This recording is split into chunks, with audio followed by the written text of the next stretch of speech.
It's me, Maddy Morphosis, and I'm excited to announce that you can now listen to my hit show, Give It To Me Straight, on your favorite podcast app, thanks to M.O.M. I sit down with Drag Race alumni, music stars, and influencers and challenge them to give it to me straight in an interview full of in-depth, personal, and always shady questions. Catch up on previous episodes and listen to all new interviews every other Thursday. In this week's episode, I sit down with Moguls of Media's very own Alaska. M. Oh. M. Mom!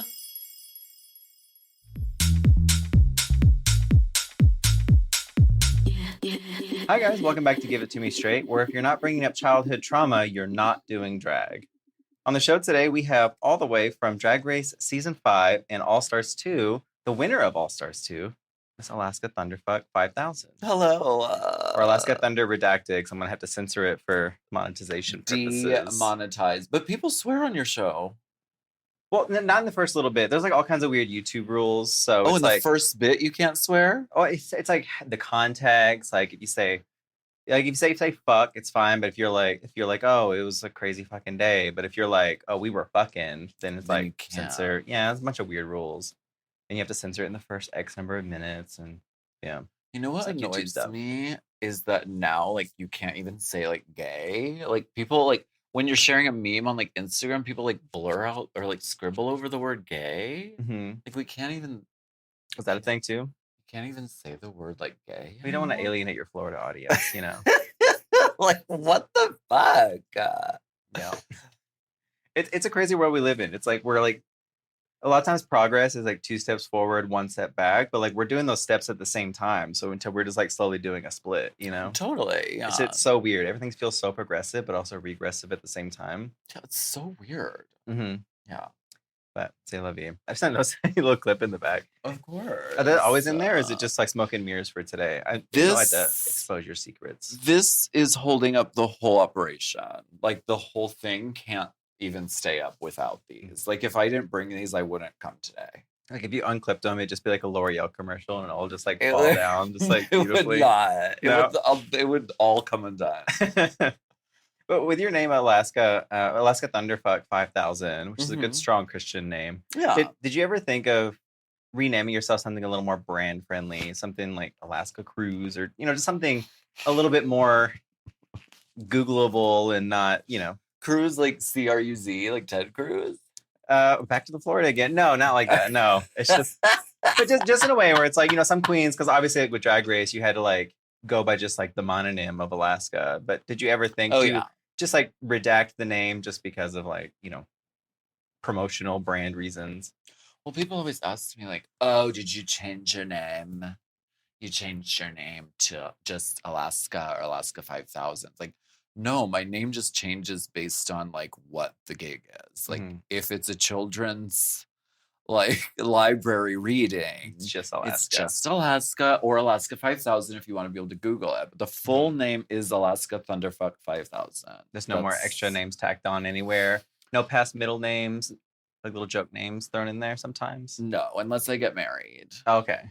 This Then I'll hyphenated. hyphenate, yeah. Would you hyphen- Williams. Williams. Alaska Thunderfuck 5000 Williams. Oh, the 5000 is hyphenated. Okay. Yeah. I thought the 5000 was just kind of like a senior junior at the end. I didn't know that was the technical last name. It is technically the name because I had a drag daughter named Petunia Bonaparte 5000. We like to smoke weed so much Mhm. that was like our thing. Mhm. And I named her that, just it like came to me, Petunia Bonaparte 5000. And then I was like, I'm jealous that you have 5000 at the end of your name. So I like adopted it. Oh, so that wasn't because your name was based off a certain strain of cannabis. 5000 Yeah. wasn't part of it. No. Oh, okay. Was your drag sister's name also a strain of cannabis? No. Oh, so it's just the 5000 is like the link. You just like, okay, Yeah. it's all pieced together. It's like a little grab bag. Yeah. Did you come up with that name like in high school, or was it after? It was in college because I never smoked weed until college. No? Never. That's weird because like whenever you were like in high school, you looked like the traditional like stoner kid. I think it's the soul patch. But I think maybe it's the soul patch, but you definitely gave very like zoinks energy in high school. Mm. That's definitely like the aesthetic. How sweet. What is going on? Let's unpack this. Soul patch. That was my vibe. I'm also wearing brown contacts. You were in contacts back then? Yeah, I never liked having like light eyes. I always wanted dark eyes. And so even in like high school, I was like finding a way to wear brown contacts. And oh my gosh, what a sweet little child. And I had ear piercings. Hmm. In high school, like you graduated high school early 2000s, which the world was not the most friendly towards the queer community around that time. Were you out in high school, or did you wait till after high school? I wasn't out at first, and then I was. And then it just was like the floodgates were open and that was it. And like well, here I am. And I was like the only gay kid in high school. I Mm. wish that children could time travel. To be the one gay person in high school is Mhm. like being Madonna. It's like the best thing. Is the best thing? Yes, Oh, the one out gay person. Like there were okay. others, but I was such a trailblazer. Yeah.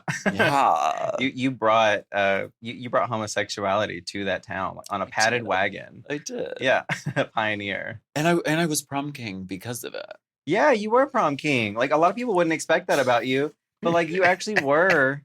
I was gonna lead into that next. I was gonna ask because, like I said, like the queer community was not the most popular in the early 2000s, but you were, despite also being a theater kid, you were like the prom king.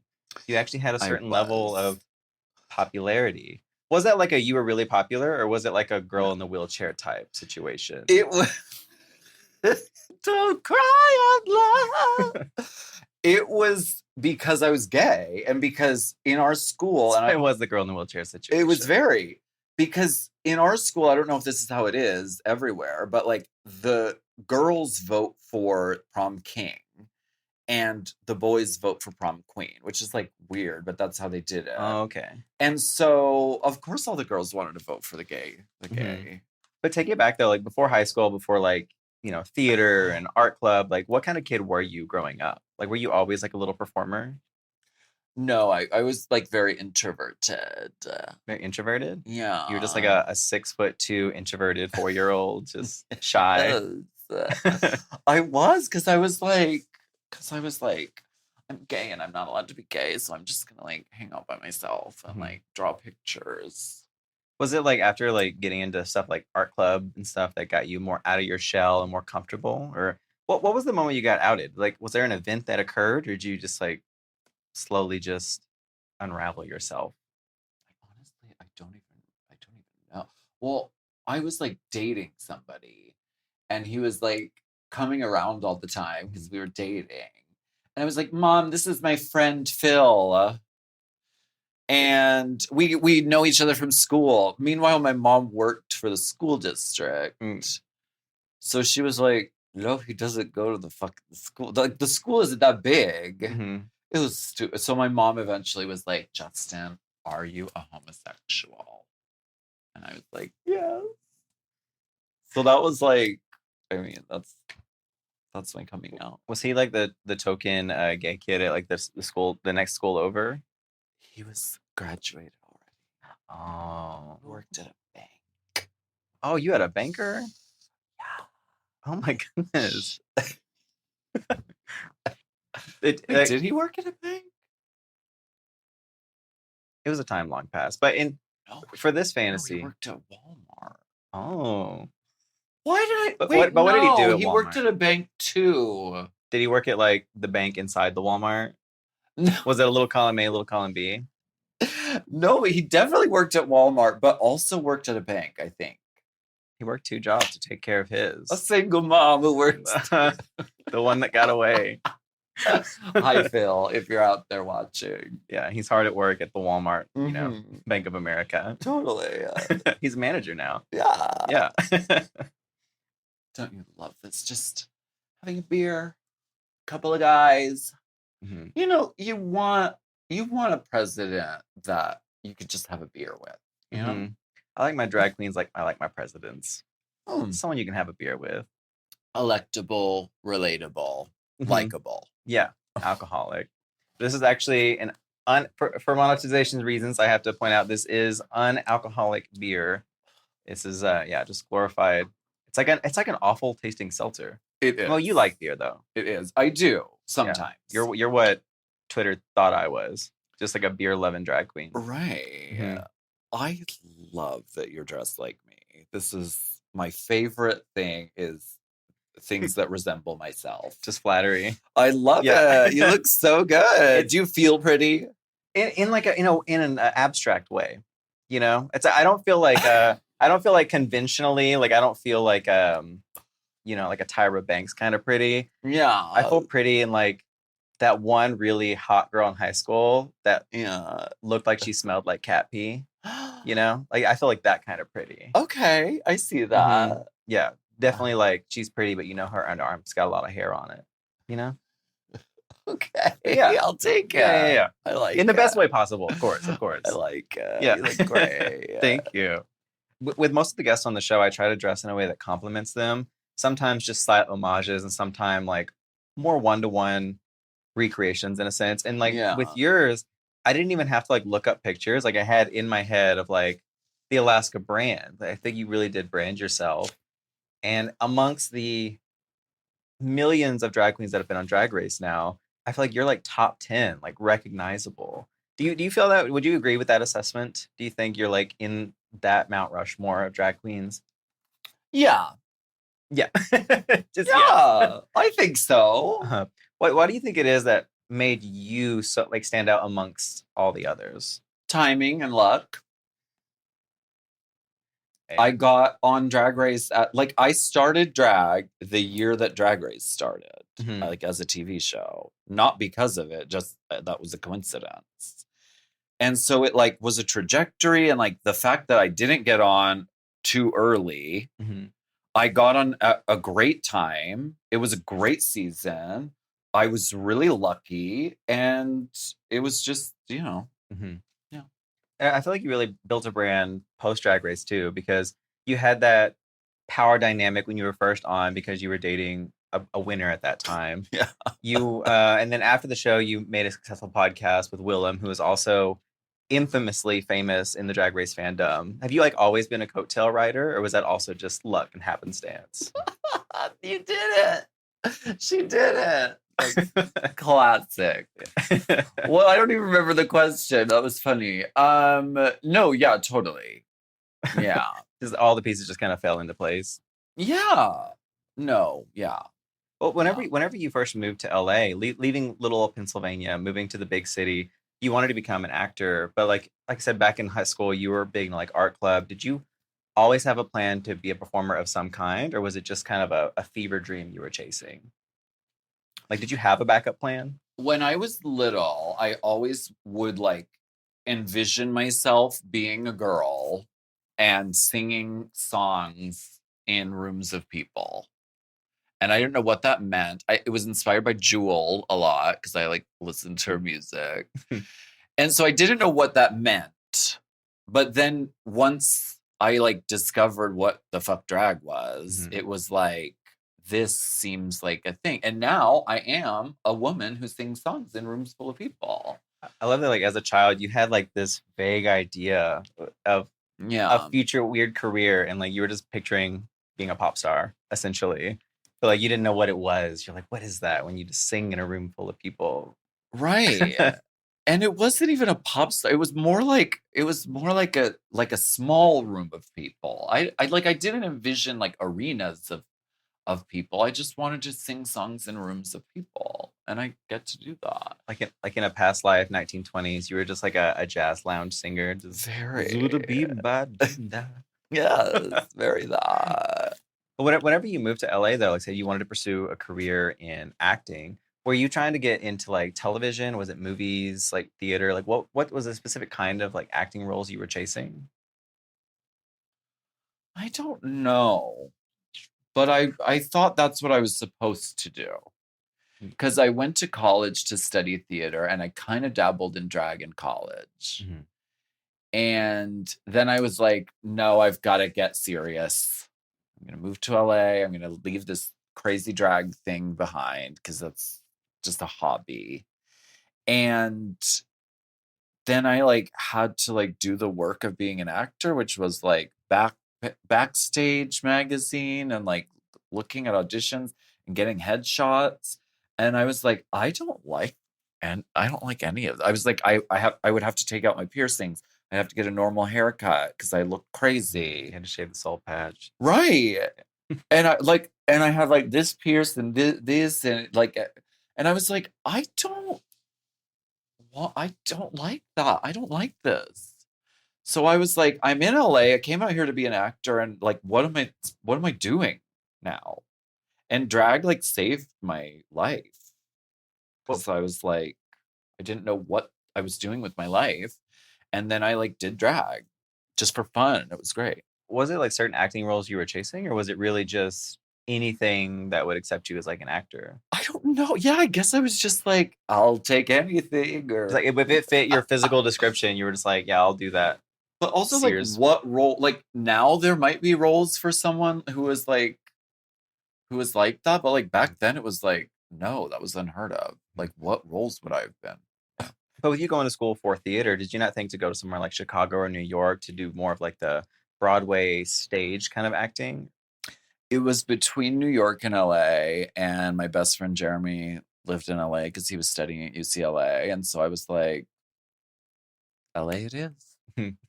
Let's do it. Was there any like roles you auditioned for or TV shows that people would recognize that they'd be surprised to know that you had auditioned for? Like even if it's like I ever got to the point of auditioning for anything. I answered Craigslist ads that were like looking for drag queens for like a party, like a birthday party. And I was like, I can do this. And I sent pictures of myself and they didn't respond.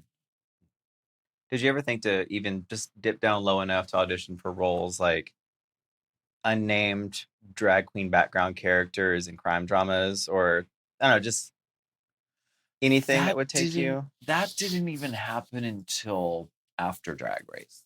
Post Drag Race? Yeah. How long were you in LA before you really started to focus on drag? Because like whenever you talk about it, it seems like you went to LA, filled out like 3 applications, and just said, "Fuck it, I'll do drag." Laziness. It's just what that led me to where I am today. You went to like 4 years of college just to like move to LA and just like, well, we had a good run. Absolutely. Yes. I was like, I can't do this.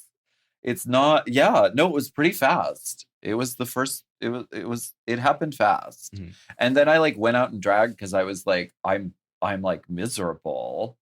So let me like go have fun. And then I ended up like getting a job, like just from going out and drag. You said getting a job, like just like performing, just being on a cast somewhere? Working the door at Foo Bar. Oh, okay. Well, you fell a long way since then, but you know, the fact that you're still in the drag industry though, you know, you're hanging on, you're still making it. I'm still hanging on. But before Drag Race, like your star in LA, because I'm not someone that's from like the LA scene, were you like a person of note whenever you were cast, or was it just kind of they picked her rather than these other LA legends? Like where were you at in Drag Race? Yeah, where were you at in your drag career? Well, I was Sharon's wife. Like I was like, I was swept up in the Sharon of it all. Like our lives changed so crazy. Mm-hmm.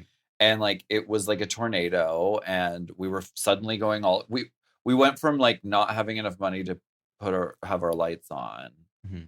to like suddenly we're like going around the world and like living this life. It was really wild. I don't even remember really the process of like getting accepted to Drag Race. It just happened. It was just like part of the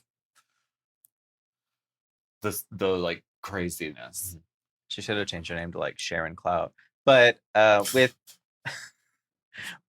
completely. And when I walked in the workroom, the other girls were like, "She's just like a bad Sharon." Which to be fair, Sharon was a bad Sharon. Exactly. So that was really bad. Yeah, we're gonna call a spade a spade.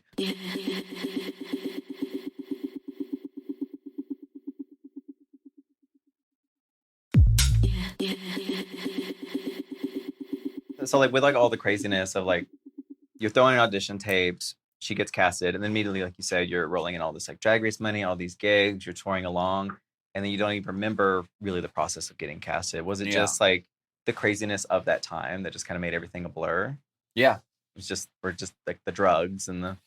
Well, that too. Like suddenly we could afford cocaine. which is a bad idea. Don't do it.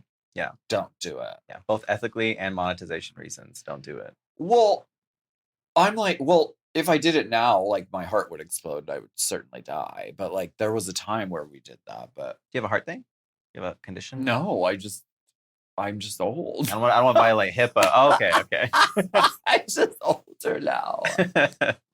As you were saying, like it almost like seemed like you were just like a +1 for Sharon at that point. When you were cast for Drag Race, did you feel, you said it, not me, just echoing what was said. It's so true. But whenever like you were casted, did you feel like you had made an accomplishment, or did it feel like you were just like that little fish on the side of the shark still? Like, did you feel you were representing her in a way, or what did it really feel like your own accomplishment that in yourself you were representing?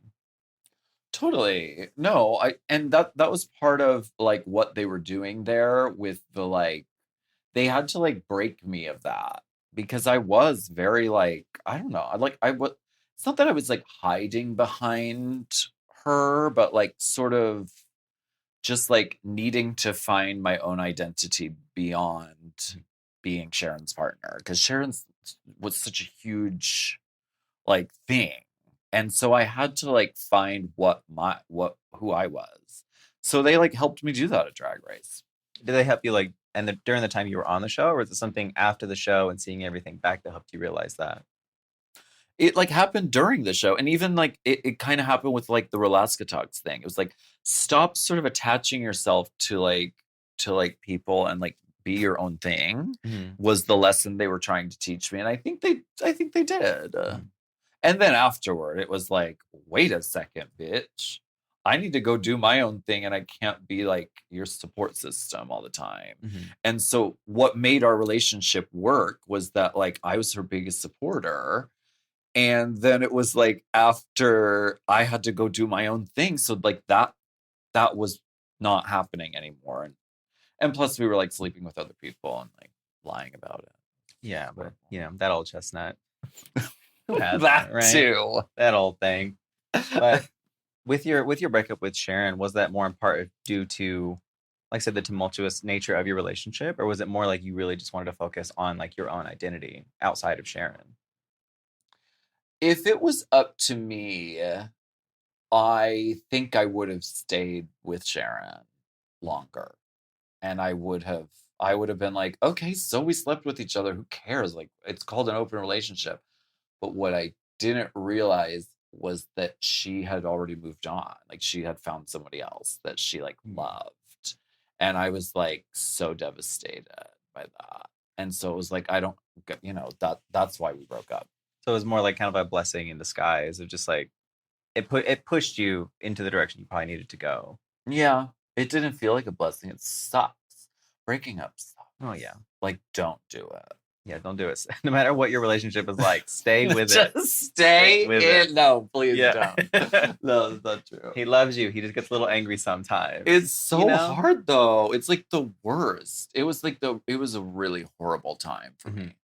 I mean, it's like a long time has like passed since then, but do you still feel like the tinges like of that time period, does it still affect you? Or is it now, does it seem just kind of a distant memory? No, because once you go through the horrible feeling of it, then you get to the other side and it's like, oh my God, like the clouds open up and it's like, oh, that's like this whole world that I wasn't even allowing myself to like realize existed. Yeah. Was that also due in part of you just not being super fucked up on cocaine anymore?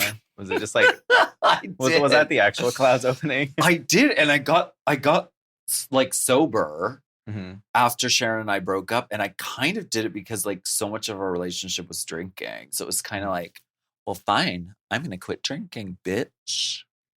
That was your stick in it. It kind of helped. Yeah. It helped with the motivation. I was like, well, fine. For you, like sipping in O'Doul's was like an act of defiance in that relationship. It was. Yeah. It was unheard of. Wasted every night of our 4-year relationship. You come walking in, you carefully lock the door and the key, and she turns on lights like, I knew it, you're sober again, aren't you? Pack your shit and get out. Coming home sober. Yeah. Like it's like, no, I was out drinking with the guys. I swear. Yeah. But so that was like, would you say that was like the craziest time period of your life? Just like right after Drag Race, before All Stars, like the relationship, the drugs, or with that whole time period in general, like do you look back at that as like a negative time period, or do you look at it with rose tinted glasses and happy that it did happen for you? I look at it like as like a child. Like, aw, Like I was so silly, goofy. look at that sweet child trying their best, you Yeah. know, and failing horribly at Mhm. it. Yeah, that's how I look at You it. found your way to success, though. As we say, you're on the Mount Rushmore of like drag queens, but Sure. you're here now. I mean, you're on my show. It really doesn't get more prestigious than this. This is real faux fur. We spared no expense. But like with most drag queens, like post show, they focus on just like club gigs. At what point did you decide to weaponize your platform to become a mediocre pop singer? Like when did you make that decision? My God. I have to clarify so the rabid Alaska stands don't come for me. I actually do enjoy your music. I think you're one of the few drag queens that actually make good music. But I digress. But at what point did you like decide to like shift that focus? Was that always a plan of yours to be that person singing in little rooms for people, or is it something Right. that just kind of fell into place? Yeah, I always wanted to do music. Like I was even like producing songs before Drag Race or anything. Mhm. It was like always part of something I wanted to do. I was like, I want to have my own music. I want it to be like Divine or RuPaul, you know, or Jackie B. The reason I got a website is because of Jackie B.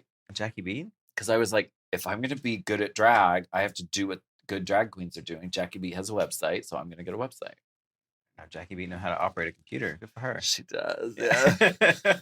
It's like an HTML. Yeah. It's like a. Have you ever seen like the Space Jam website? It's still up and it looks exactly the same as it did in the '90s, but they still have it like up and running. That's genius. Yeah, it's just like HTML. It's like super, like a little moving picture, and I love that. I don't know. Like a lot of the songs that you put out were those songs that you had written or planned out before Drag Race. No. But I mean, with my first album, I was like, my manager David was like, "Do you want to do an album?" And I was like, "I don't. I mean, maybe I guess, yeah." And it was like a challenge, Mm-hmm. and I didn't know what it was going to be like. But like, Your Makeup Is Terrible was very organic because that's my Bad Romance. That's my biggest song in the whole world. Is that your biggest one? It's my biggest song ever of all time. Um, but that was very organic. I was like, I'm going to these gigs. I want to have a song that I can just do. And everyone on Twitter was saying, Your makeup is terrible. Your makeup is terrible. Like, because I said it on Drag Race. Mhm. So I was like, I'll make a song of it where I'm like introducing the show. Like, hello, my name is Alaska. Like, these are the words. Mhm. Well, with that, like introducing the show, like I would argue that High was your biggest one, just because anyone who's ever gone to a drag show ever hears that bar streaming High to open their show. Did you plan for that to be a show opening song whenever you made it? Like, did you plan to get the streams from venues blaring that at the beginning of every show? That's what I wanted. I wanted like Jimmy James, Like fashionista. Fashionista. Mhm. Because that was the song you'd hear at every drag show. So I was like, I want a song like that. He definitely succeeded. Like I said, it's like a trope at this point where it's like you go to a bar, it's like, are they going to play Fashionista or Alaska's High? Yeah. Like you really did make the contemporary Fashionista show opening song. Totally. Yeah. You have that you have that stain on drag, no matter what. If there's that. I do. Is it what is your favorite song that you put out? That felt such a corny interview question, but I'm just curious. That's a question for me. Ooh, and what's your least favorite? Which one are you like, y'all listen to that trash?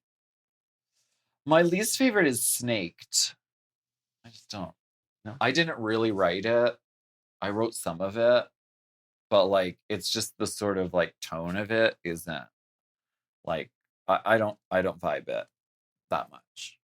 It's beautifully produced, but I just like the tone of it. I don't like performing it. My favorite song, that's so impossible. I don't know. Oh my gosh.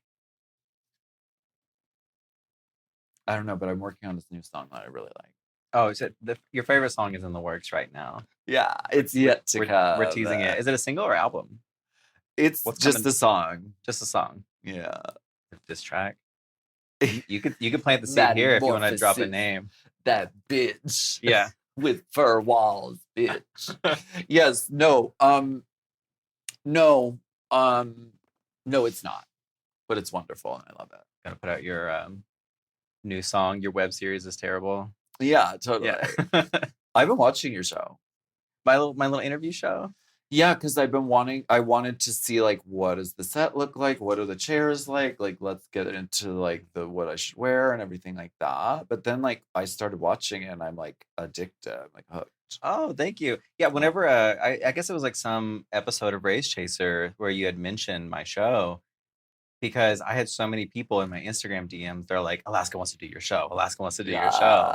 And that's when I reached out to you because I was like, oh my god, Alaska has time to watch my show. I love it.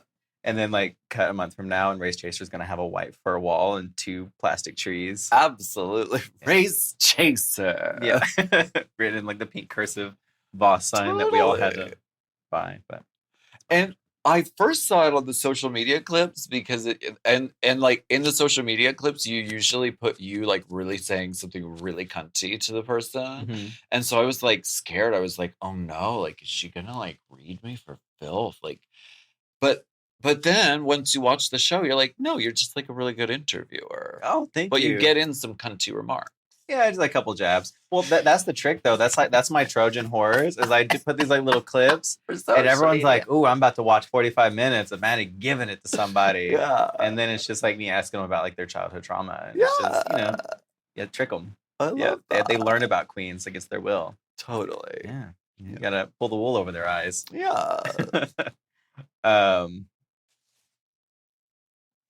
We're not sponsored by O'Doul's, unless I would. I do an O'Doul sponsorship if they asked. Me too. That's on brand for me, I feel. Because I don't want to promote alcohol, but like an alcoholic, a beer's on brand for what people assume about me. Why not? Totally. Why not? Yeah. What's a sponsorship you're chasing that you want? Well, I did a fragrance, and guess what? Oh, you brought it today? Yeah, just for you. Oh, you brought me a gift? Oh my Yeah. goodness. Now I can smell like $12. Uh-huh. Where do you sell this at? On my This website. isn't even the plug. I like we're doing the plug right in the middle of the interview. Well, of course. It's organic. Look how gorgeous. Oh, it actually is a nice box. And it actually smells really good. Does it? It's not like trash. It's really well done. It's just a rebranded Pink Eyes from Charlotte Russe. You just put another bottle. You know that's what I did. When I first got off Drag Race, I was like, I did that perfume commercial. I'll have to check me to this help out you. later. I can't work with these little mesh gloves. And it's also really hard to get out. Look, watch It's in these there. 2 queens with nails on try to get this out. It To be is fair, in there. I loosened it up. So we're You did. clear. You got it started. Yeah. Um, This is like a full bottle too. Is it overpriced? yes. Are they sold at Santee Alley? Where do you sell these at? Is it just the website? It's on my website, but I want to Oh, get that's it placed in a store. So if anyone out there like has a contact at Macy's or something, I really want it to get in a store. So to answer your question, that's what I want. Oh, you want to get like in a Macy's? I don't even care if it's made. Like I'll sell it at fucking Kohl's or TJ Maxx or wherever. Actually, it does smell nice. It's very. I usually don't like floral smells. It's like it's floral, right? It has floral. It has like lilac because that's like my favorite flower from growing up. Oh. And it has like kind of leather in it as well. I smell the leather. And it has cocaine smell. Oh, that's what it was. I was like, something smells familiar. They figured out how to get the smell of like when you get really good cocaine, which don't do it. Mm-hmm. But when it's like really good, it has like a sort of gasoline-y smell, and they somehow managed to distill that and put it in there. Like this is popular in WeHo, and they don't even know why they like it so much. Just like they're just like something about it. That does smell really nice stuff.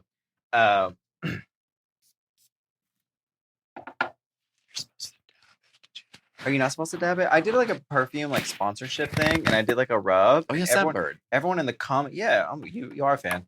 Everyone in the comments was like telling me about how I was doing it wrong. That you're not supposed to like rub. That's what they say. I learned from going on a perfume show. Oh. And she told me. all about it. Apparently, Delta is the connoisseur of perfume. She's the she's She the is. residential expert of such things. She is. Because you could say what you want about Delta. That is a woman. That is a biological middle-aged woman. Woman. Yes. Yeah. That is a lady that will ask to talk to the manager at Dillard's. Like, that is a woman. Absolutely. Ooh, I feel like the smell grows a little bit. I know. It's like growing. It like evolves. And it's unisexual and non-binary. Everything's unisex if you're not a little bitch about it. Thank you. Yes. That's the tagline of the perfume. Yes. But okay, so reeling it back in, whenever you went to All Stars, like, did you really notice a difference in like your life post All Stars, or did you really just want to go back because it felt like unfinished business from season 5? Like, what was your main motivation towards going back? I felt like it was my destiny to go back. Mhm. And I felt like I know that the fans really wanted me to get a chance to go back. Mhm. And I felt that, and so I've just felt like really red. I felt galvanized, and I felt really ready and like it was meant to be. And All Stars wasn't. Everyone was like, "That's never gonna happen again," because the first one was It was a little rough, a little crunchy, but teams. Bring back teams. Bring back teams. yeah, Wouldn't that be unhinged? It would. I'm really surprised they kept the format of like the queens eliminate each other. Like, they have not shaken that up since then. Like, no one really Get likes rid of it. that. I don't know. Get It really rid feels of like Rue shit. just didn't want the responsibility of doing it. Just like, yeah, y'all decide who goes home. It's like that's your only job, though. Mm-hmm. That's like literally their job. Yeah. Their only job. Yeah. It's so dumb. It's hurtful. I hate it. Yeah. So you wouldn't go back to all winners. Of course I would. Have you heard anything? I'm ready now. Like not too long ago, like a year ago, I wouldn't have wanted to go. I wouldn't have been ready. But now I'm like, yes. But now you feel your star fading, so you're like, I hey, ding ding ding ding, like, Totally. put me back in, coach. I want to show up with a bag of dirty laundry. I want to You already did All Stars 5, I did. or like season 5. I want to lose every challenge. I want to go in and just have fun and just get to stay the whole time and just, yeah. But as you said, like, you felt like it was like destiny because your initial season, like at the end, you thought you did really well, but you knew Jinx was going to win. With your season, you pretty much knew you were going to win. You've always had your finger like on the pulse, even with other people's season. Like, you correctly predicted how other people were going to do in the competition. With that, like, how shocked were you when I didn't win season 14? Like, how off the mark, how blindsided did you I feel? was so mortified. Because you're like, at least should have been at least top 2, right? Yeah, totally. See, you heard it from Alaska. It's just, More opportunities for straight people. you know, Please. we still haven't had a winner. Well, yeah, no, because Sasha Colby is like pansexual, so technically we still haven't had a straight winner. Yeah. Yeah, The doors. the doors. The doors you've opened. Yeah, the door Delanos. The door Delanos you've opened. But post Drag Race, you did create like your own pageant. It was called the Drag Queen of the Year Pageant Competition Award Contest Competition. Mm-hmm. So this is a multi-part question, but for those that don't know, what is your pageant? Why is it different than most pageants? And why did you think it was important to start that? Well, we started it because we were annoyed that Drag Race was like, we don't have trans people and we don't have drag kings. And like, we were very like annoyed by that. And it was around that time where like, so we were like, fuck it. So like, anyone who does drag like works with all types of drag performers, like whether like, so it didn't make sense to like, there's only one type of drag, you know, in a pageant, there can only be one type of drag that is acceptable. We were like, no, that's weird. So we just started a pageant of our own, Lola LaCroix and I. And we were like, what'll happen if we just put, 8 people competing against each other? Because that pageant system too, it's also a lot more merit based. Like, people don't pay an entry fee, like they audition for the pageant essentially, or do they pay an audition fee? No. Okay. We want it to be really supportive of the artists. Mhm. So we give them like a stipend to like help them like get their travel or whatever. And there's no like entry fee. But yeah, it is decided upon by an anonymous panel of drag elders. Oh, they're anonymous, like in the audience. I didn't get the chance to go to the past drag con. I didn't get to see the pageant. So, like, are they on the panel, or are they just No, like? the casting process. Oh, the casting process. Yeah. Okay. Okay. But the judges score them Mhm. on the night. How many people? Just my own curiosity. How many people like audition for that each year? Millions. Millions. Damn, Drag Race could never. I know. I know, it's wild. What is your ideal drag television series? If you got to create one, your own drag competition series, what would that look like? In the least pageant-y answer. I mean, it already exists. RuPaul's Drag Race. That's the one? It can't be improved upon. Well, there are things that can be improved I was upon. about to say. But the format, the structure is a thing of genius. It's wonderful. It's like Top Model and Project Runway. It's wonderful. I love it so much. I can't imagine another thing, because whenever there's other like drag competitions on TV or whatever, they're like, okay, but we have to make it different from Drag Race so it's not like a ripoff. But then it's like, but Drag Race is perfect. Mhm. So Yeah. So you're making it imperfect. Yeah, well, thing. I mean, Drag Race itself is, like you said, it's just kind of an amalgamation of like a bunch of other television series. So it's not even it's its own identity, but at the same time too, it's not like they revolutionized television. They just took better aspects of stuff and kind of pieced it together. But like Dragula is successful because they didn't try to like, let's really change up the format. They're like, no, this is Drag Race, but scary. It's Drag Race with white contacts. I'm still waiting for I'm waiting for the boozical when they finally like start having the queens like sing and stuff. The like, boozical. When is that coming? You know? Please, that's genius. Yeah, I want to hear the Big Boulay sing. I want to hear that it's not easy being green, like because that's what he's gonna sound like. The Big Boulay. Yeah, I think they should lean into their height difference and. The winner gets to be the medium boulay? No, Big Boulay should wear super tall heels, and then small boulays should wear like short heels, so that it's like even vastly more different. Mm-hmm. Like they come in and just like the little boulay is just like in like a baby character. It's like, we're not here to judge your drag. I love that. Yes. Dude, you're gonna see it on the next season. I would love that. I'm sure they watch this show too. And I always think of like they have a third Boulay brother, and his name's like Bobby Boulay, and he's like not spooky at all. He's just like in like sweatpants, like on the couch. He's like, "You guys, why you been spooky again, dude?" There's just like a manager of an In-N-Out with a name badge that says medium Boulay on it. Yeah, he's just like, yeah. The third Boulay brother, Bobby Boulay. Bobby Boulay. That sounds like a chef. Yeah. Bobby Flay. Oh, okay, yeah. I was like, it sounds like somebody. I was like, is it Bobby Boulay? I don't know. I don't know how you deal with all these synthetic wigs. This is my whole life. Wait, you got it. You got it out.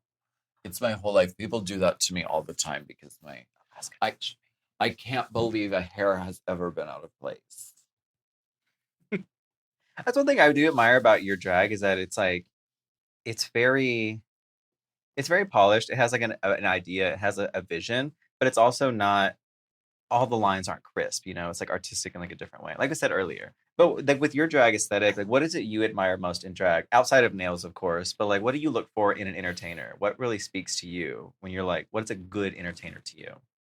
A good drag queen. I think I like hilariousness, and I also like unhingedness. Like the Tammy Browns.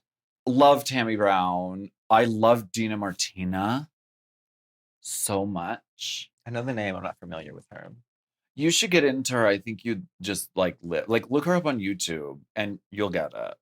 She's just a wacko, and I love that. And like I love Jackie Beat so much, and she's so funny, but also so cerebral. Her songs aren't just like poop poop poop, cock, cock, cock, which some of them are. That's my next single that's coming out. You But heard it here first. but they like are telling a story and it's cerebral and she's also a little unhinged. Like if you piss her off, like she will just like lose her mind like Patti LuPone, but like times 10. Just to be a little messy about it, what is your least favorite kind of drag? What kind of drag you're like, I get why people like it, but it's not for me. What?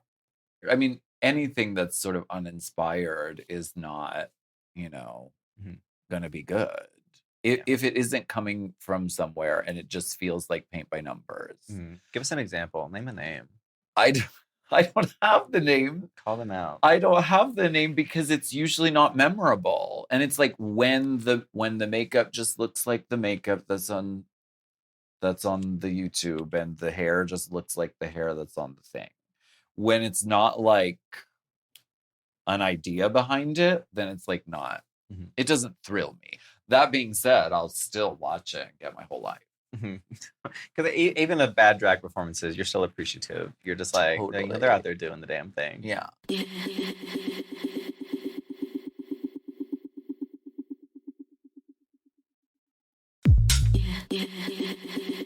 With your live performances, you kind of do like your own original performances. You'll do homages to other people, references. With that in mind, what has been your favorite performance where you, like, of a rib you were poking at somebody? Kind of referencing like another queen, another performer. Like, what's been like the funnest one for you to do? Oh, right, because I do that. Like I love new seasons of Drag Race because it gives me stuff to do on stage. Like I love Not a Soul Can Clock. I've performed Let Loose around the entire world. And when I do these songs now, after I'm done, I put the QR code of like Monica Beverly Hills merchandise, Lucy LaDuca merchandise. And I'm like, okay, audience, please buy their things. I'll wait. I got tagged in a bunch of videos because recently you did a performance. I don't even know the whole performance. I just got tagged in like the little clip because they went to a guitar solo and you were like, Maddy Morphosis on guitar. And then it was a picture of me just a video talent show behind. Yeah. Yeah. I was like, I mean, I'm still out here. I'm still relevant. I'm still in people's mouths. Totally. Yeah. I did Heart Alone by Heart. And there's a guitar solo in that. And so I searched Drag Race guitar, and you were the first result on YouTube. It's really smart because a lot of queens with the guitar solos, they either just walk around and collect tips during that time, or they'll like air guitar the guitar, and it's just really kind of weird sometimes. Yeah. But you did a funny way where like you're like, I could edit this out, or I can just make it a whole nother bit. You're really good at inserting bits within bits. Thanks. It's like an inception of references. Totally. Yeah. It's like, as much as I like to, talk shit on my show, like just a fangirl, like I think you are one of the most like clever drag queens, because you don't need to do work me down in a leotard, Which I wish I could. If I could, I would be doing it. If you could do all that stuff and a jump split, you'd be unstoppable. If I could you imagine? My life would be different. Yeah, it'd be Alaska's Drag Race. Honestly. If my legs could do that, my life would be so different. But post Drag Race and outside of your performances, you revolutionized the world of drag when you became another white man with a podcast. Whenever you teamed up with Willem over at M.O.M. But with like Willem being persona non grata with World of Wonder and a lot of the context and conversations that you have on the show, it kind of soured your relationship with World of Wonder as well. Did it? But at this point in time, like, do you see like a path forward with World of Wonder, or is it just too tumultuous of a relationship between you? My door is open, and I've reached out, and I it's my favorite thing in the world. It's like my favorite show. It changed my life. It is my entire career. So I don't have any acrimony.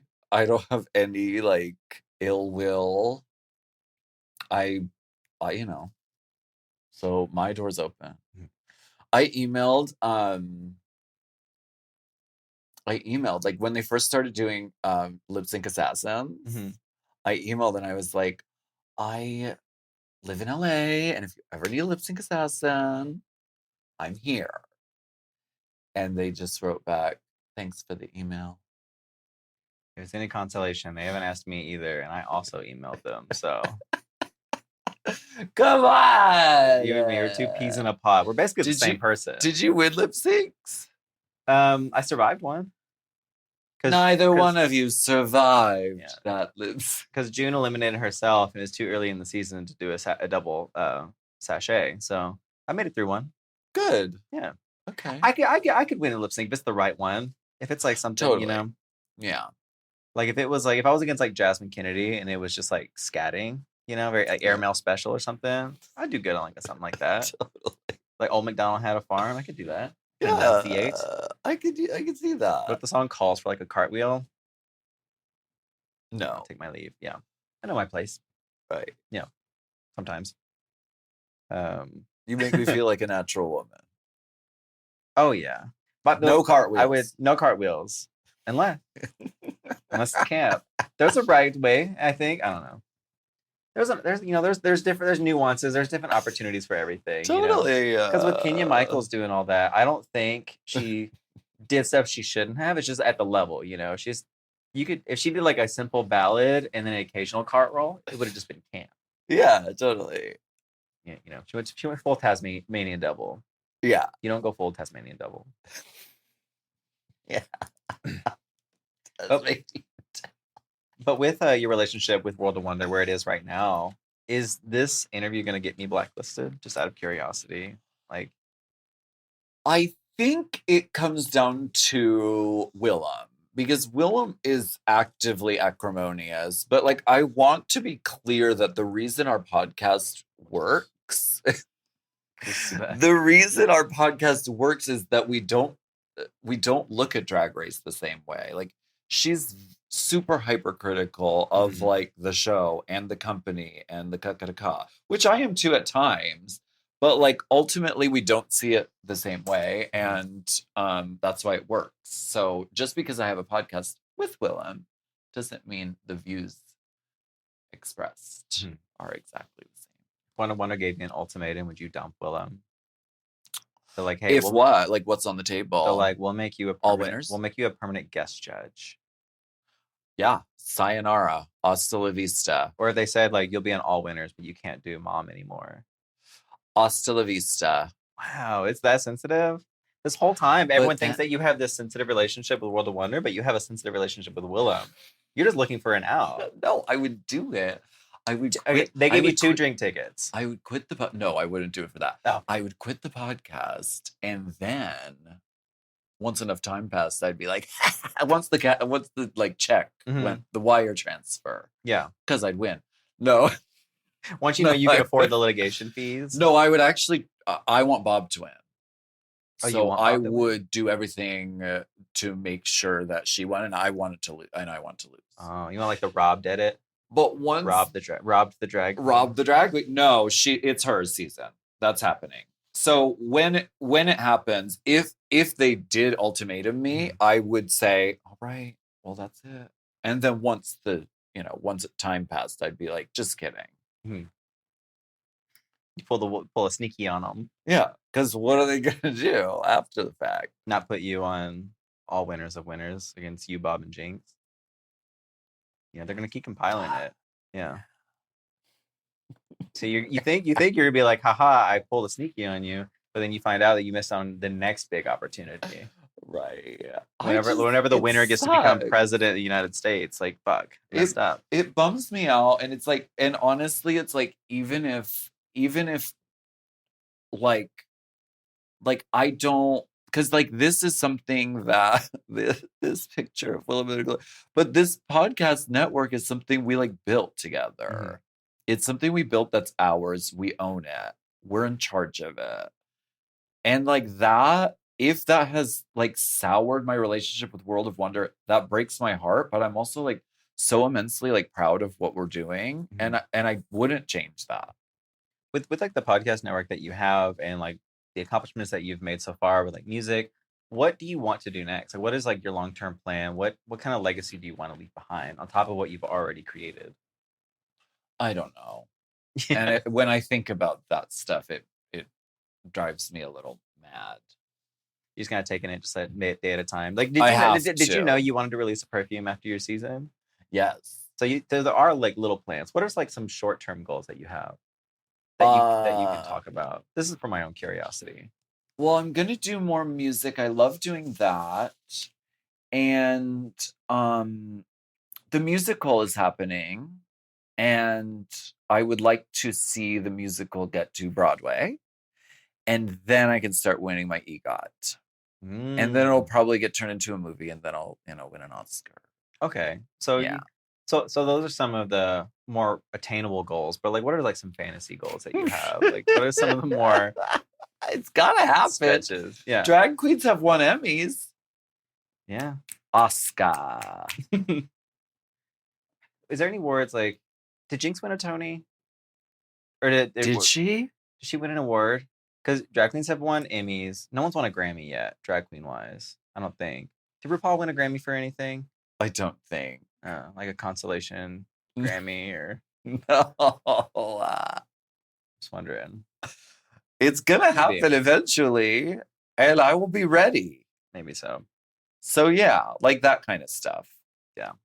Look out, everybody. Alaska EGOT winner Yeah. 2025. Yeah. Coming sooner than you think. I think it'll be later than that. You think so? I'm patient. Oh. It's It's like your Judi Dench farewell tour. It's when you give you your Tony. It's just kind of like Totally. it's more of a lifetime achievement award type thing. Yes. Mm-hmm. It's gonna be whenever you get your last Wowie, your lifetime achievement Wowie. I would love to get a Wowie. I wasn't even nominated for the last Wowie. They had a category for best ally. I wasn't even nominated. The shade of that. I was like, you put me on the fucking show. You dragged me through the mud. Made me look like an idiot. You don't even nominate me for an award for a can of soup. I think the least you could do. Yeah. They don't call me. I can't even get on Binge Queens. Right. You threw me to the side. Anyway, fine. I digress. I'm just complaining now. But with that being said, this is the last of my cards and the last bit of time that we have. But before you go, I did want to give you a gift to thank you for taking the time and coming here. As we stated before, like you were always been like a very artistic kid, and one of your passions has been drawing. Mm-hmm. And it's a gift, but it's also a question for my own curiosity. So I wanted to give you, because you don't have a lot of time in your busy day, to give you like a little sketch pad for the road. Oh my God. So you can, I know you don't have a lot of time, but I also drew you a photo.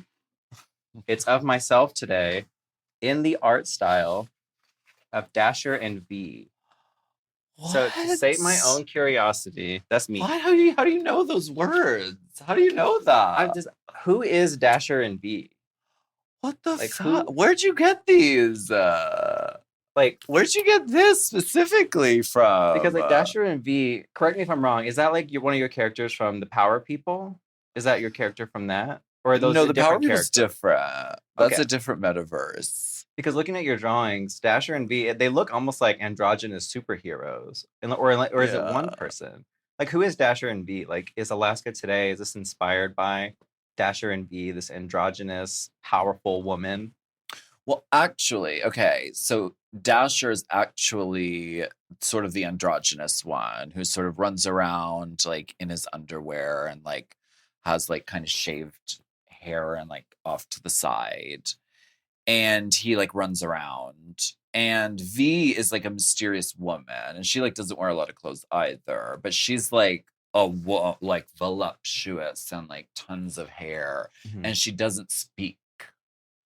And she's like in this. I don't want to say it out loud because they're gonna fucking listen. They're listening on our phones, and they're gonna turn it into a fucking movie. And I'm pissed. The World of Wonder?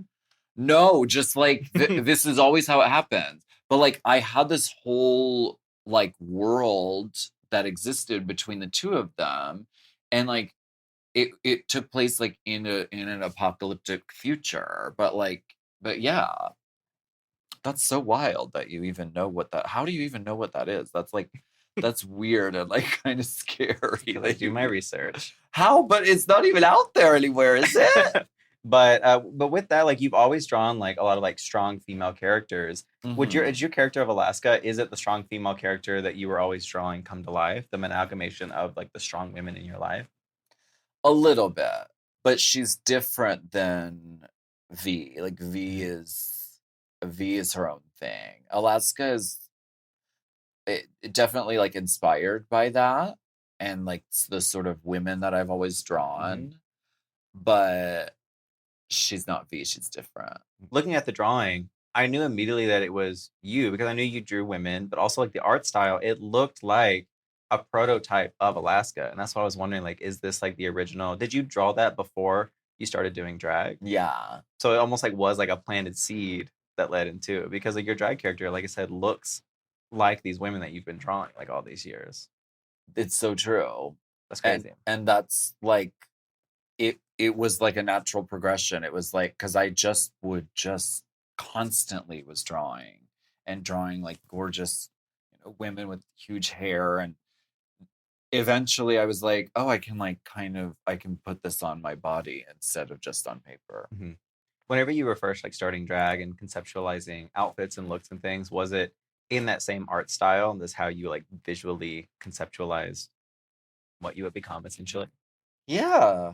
No, totally. It was like, yeah, it is. And that's why, like, when I first started drag, and I still do this, but like, I can never just wear like one wig or like one piece of hair because it's like, that's not enough hair. Like, I need too much hair. You need the dramatic comic book aspect of it. Totally. Very, very X-Men the cartoon. Very that. Yeah, but also too, you've said that before that whenever people dress up as you, you find it very flattering. So I thought, not only will I dress up as you, I will draw myself in your art style to go for max flattery. That's me. So good. That is what my body looks like. It is. My proportions. But yeah. You can never go wrong with blonde hair and black clothes. This is a thing. Well, yeah, you can. I've seen it. I saw some of the early seasons of Drag Race. You can definitely go wrong with it, but yeah, for the most part. My friend worked at like Fashion Week, and they were like, when like designers or like whatever don't know what to do as like the theme, they're like blondes and black. Just do it. It's classic, and it looks, like a thing. Yeah. But yeah. This is so good. Thank you. Thank you. I'm glad it was like up to snuff. I was doing it, and I was like, this is someone that actually draws. Like, I don't know how close of an eye they're gonna scrutinize to look at it. I don't even know where you found this. There's a whole bunch more pictures too that you've drawn of these characters. I love it. There was like a whole story. She pushed a button, all her hair poofed out. There was a storyline. I was like, this is an unfinished. What? I was like, this is there's like a storyline. There has to be because there's like some of the pictures kind of correlate with each other. Like there's like little stories. I was looking at it and I was like, this is a comic book, like a story that was never finished or fully realized. Yeah, it is. And now she is realized. Maybe that'll be my hit movie that'll win me an Oscar. Dasher and V? Yeah, maybe. But yeah, with that is the last bit of time that we have. Outside of your EGOT, what do you have coming up? Do you have like any shows or tours happening? So you're working on your musical. Yeah. What else is happening? Any exciting things? I'm doing a Christmas tour. So my best friend Jeremy and I are at Christmas time, right? Yeah. He's gonna play the piano and I'm gonna sing songs, and we're gonna go to like, I think like 11 cities or something. But is it gonna be your Gaga jazz tour? It's a little like that. Yeah. It's just you the whole time talking about your good friend Tony. You love Tony. Absolutely. In between every song, you're just like, I just love Tony. Yes. I love Tony. But go to alaskathunderfuck.com and you can like find out where we're gonna be and stuff like that. Your website is Thunderfuck. It actually has the expletive. Oh, I know. Can you imagine? People used to swear. Back in my day, drag queens used to be allowed to say the F word. It was crazy. I love that we're doing a plug at the end. Like everyone in my audience doesn't already follow you. Yeah. Yeah. I'm giving you so much exposure right now. You are though. Yeah. Yeah. No, it's thank you for having me. It's wonderful. No, thank you for coming. Like I said, whenever everyone told me that you had gave a shout out to my show and that you were interested in being on it, I was excited because like you were one of, I said, as much shit as I talk, like you are like one of my favorite drag queens, just in like the cleverness and the smartness of your drag and the attainability and Thank you. No, seriously, thank you for coming here. Thank you for taking the time. And thank you all for tuning in. Make sure to tune in next time. Like, comment, and subscribe so you know whenever we have the next episode. Till then. Bye, guys. Bye.